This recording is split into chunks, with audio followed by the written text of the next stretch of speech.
وہ صحیح بخاری میں آتا ہے ایک اور صحابی تھے ابو بصیر رضی اللہ تعالیٰ،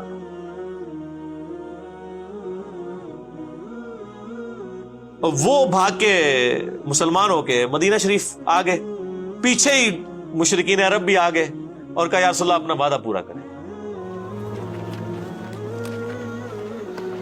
أبو بصير فررت من مكة. خذني إلى رسول الله يا عمر، فوالله لا أرجع إلى المشركين فيفتنونني في ديني. ولكنك علمت أن العهد بيننا وبينهم أن نرد من يأتينا منهم بغير إذن وليه. خذني إلى رسول الله يا قد خرج هذا بغير إذن وليه، العهد العهد والميثاق الميثاق۔ تو نبی علیہ السلام نے پھر ابو بصیر سے کہا کہ خدا کر کے معاہدہ ہوا ہے، تو اب معاہدے کو نہ توڑ، تو تو واپس نہ ان کے ساتھ چلا جا۔ تو نبی علیہ السلام نے ان کو واپس بھیج دیا۔ وأن الله جاعل لك ولمن معك من المستضعفين فرجا ومخرجا۔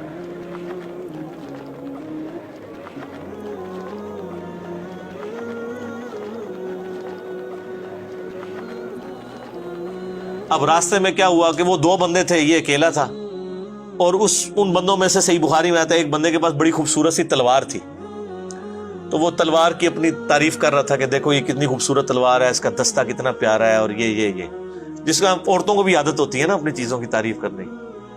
تو وہ ابو بصیر نے نا اس کی کمزوری سمجھ لی، تو اب وہ گپ شپ شروع ہوگی، ظاہر واپس جا رہے تھے، فرینڈلی موڈ تھا، انہوں نے کہا یہ تلوار ذرا مجھے دکھاؤ نا، میں بھی اسے دیکھوں۔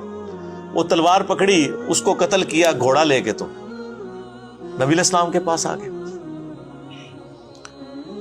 نبی علیہ السلام نے فرمایا کہ میں تو اپنے وعدے کا پابند ہوں، تو تم ادھر سے چلے جاؤ۔ اس نے کہا یا رسول اللہ علیہ وسلم آپ جس چیز کے پابند تھے وہ آپ نے کر دیا، ٹھیک ہے میں مدینے میں نہیں رہتا، لیکن میں اب اس چیز کا بھی پابند کوئی نہیں کہ میں مکے میں واپس جاؤں، کیونکہ آپ نے تو مجھے واپس کر دیا تھا، یہ تو میں آیا ہوں نا واپس، تو مجھے آپ اجازت دیں۔ آپ فرمایا تم بس مدینے میں نہیں، جدھر مرضی جا کے رہو، اللہ تعالیٰ کوئی نہ کوئی راہ تمہارے لیے نکال دے گا۔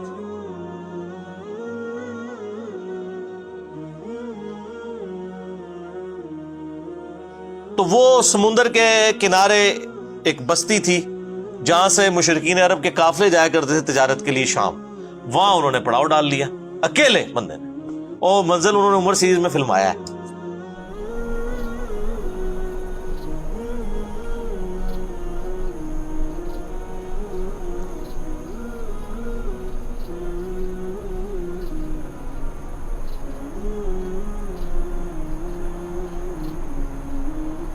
اچھا، اب وہاں سے جتنے بھی مسلمان ہو کے آتے تھے نا، ان کو پتا چل گیا، تو وہ بجائے مدینہ شریف جانے کے وہاں پڑاؤ ڈال لیتے تھے۔ ادھر کافی سارے مسلمان کٹھے ہو گئے، انہوں نے کہا اب ہم کافی زیادہ ہو گئے ہیں، تو ایسی دی تیسی قریش مکہ کی، انہوں نے ہمارا مال لوٹا ہے نا، اب ان کا کوئی قافلہ سلامت نہیں یہاں سے جایا کرے گا۔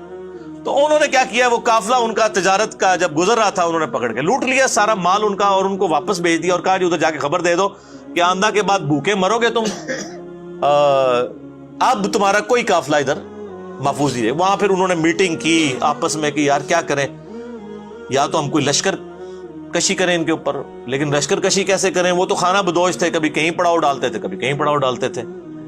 تو الٹیمیٹلی یہی ڈیسائیڈ ہوا، سہیل ابن عمر کو بلایا گیا کہ تو بڑا سیاڑا مردس ہے نا، تو مہربانی کر جا کے نبی علیہ السلام کو ریکویسٹ کر کے یہ شرط ختم کر دیں، اور جو لوگ مسلمان ہو رہے ہیں نا، اللہ کا واسطہ جو لوگ اپنے کول ہی رکھو، ساڈے تو جان چھڑاؤ، کم از کم آپ کے پاس رہیں گے، کم از کم ہمارے قافلے تو نہیں لوٹیں گے نا، کسی چیز کے پابند تو ہوں گے۔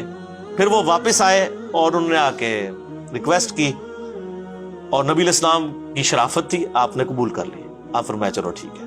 پھر ان کی یہ جان چھوٹی، بر وہ صحابی جو تھے ابو بصیر، حضرت عمار ابن یاسر کو نبی علیہ السلام نے بھیجا کہ جا کے ان کو پیغام دو، تو وہ حالت نزع میں تھے اس وقت، یعنی وہ بیمار ہو گئے وہ عرب میں، تو بہرحال وہ نزع کے عالم میں تھے۔ عمار ابن یاسر آئے، انہوں نے خوشخبری دی، ان کی قبر پھر وہیں پہ بنی ہے۔